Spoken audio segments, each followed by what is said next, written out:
Right, so the first of the two real-time scheduling algorithms we're going to look at is rate monotonic scheduling.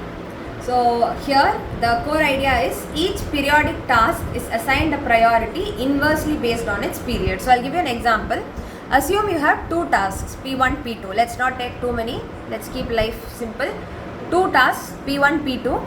P1 has a period of 50 and P2 has a period of 100, meaning P1 has to be executed once in every 50 cycles of the clock, P2 once in every 100 cycles of the clock, and the processing times or the burst times are 20 units for P1 and 35 units for P2 respectively.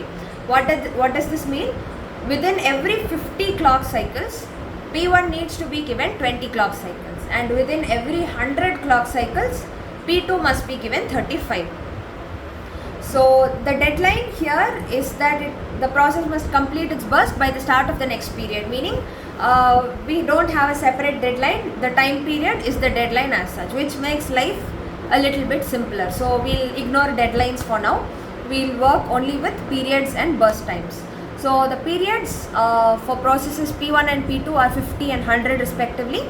The burst times are 20 and 35. So I would ask you to note this down or remember this as we move on.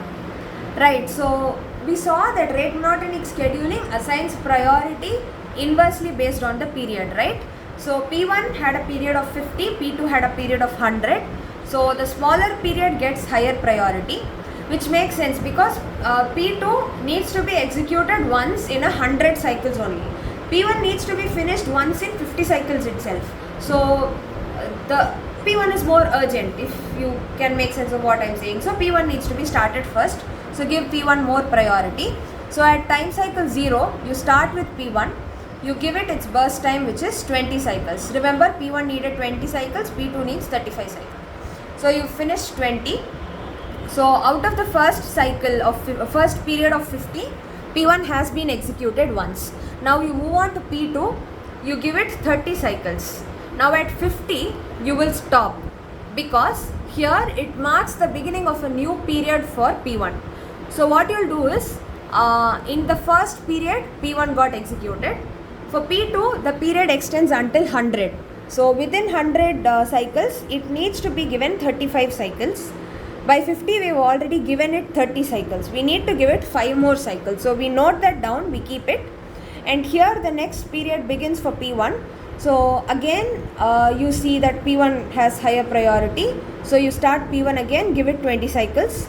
Again for the 50 to 100 period, P1 has been dealt with. Now P2 needs to get 5 more cycles, so you will give it. So by 75, your P1 has executed once in the 0 to 50 period and once in the 50 to 100 period. Your P2 has executed once in the 0 to 100 period. Now from 75 to 100, your CPU remains idle. At 100, again the same process repeats. 20 units for P1, 30 units for P2, 20 units for P1, 5 units for P2. Again, your next 25 cycles, your CPU remains idle. At 200, the same thing repeats, and so on and so forth. So the basic idea here is assign maximum priority to whichever process has the smallest time period, and you start execution of that process. And when will you stop and change processes? When that process's burst time has been completed, whatever that process needed to do within that cycle has been completed, or if a cycle itself is completed for any of the processes. So at 50, P2's cycle is, or P2's period is still ongoing, but P1 cycle has been completed. At 100, it's both for P1 and P2. So at any time instance, if you see that the time period for one or more processes is coming to an end, you will stop there.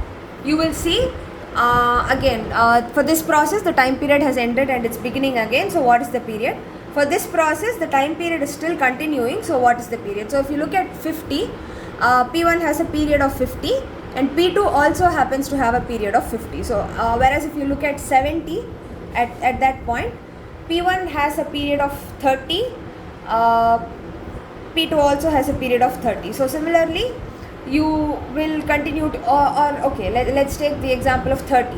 30 is a better example. So if you look at the time instance 30, P1 has a remaining period of 20, so its cycle ends at 50, so it has 20 more units of time left for that cycle to end, whereas P2 has 70 units of time left. So that's what I mean when I say whenever the time period or the cycle corresponding to one or more processes completes, you will pause there.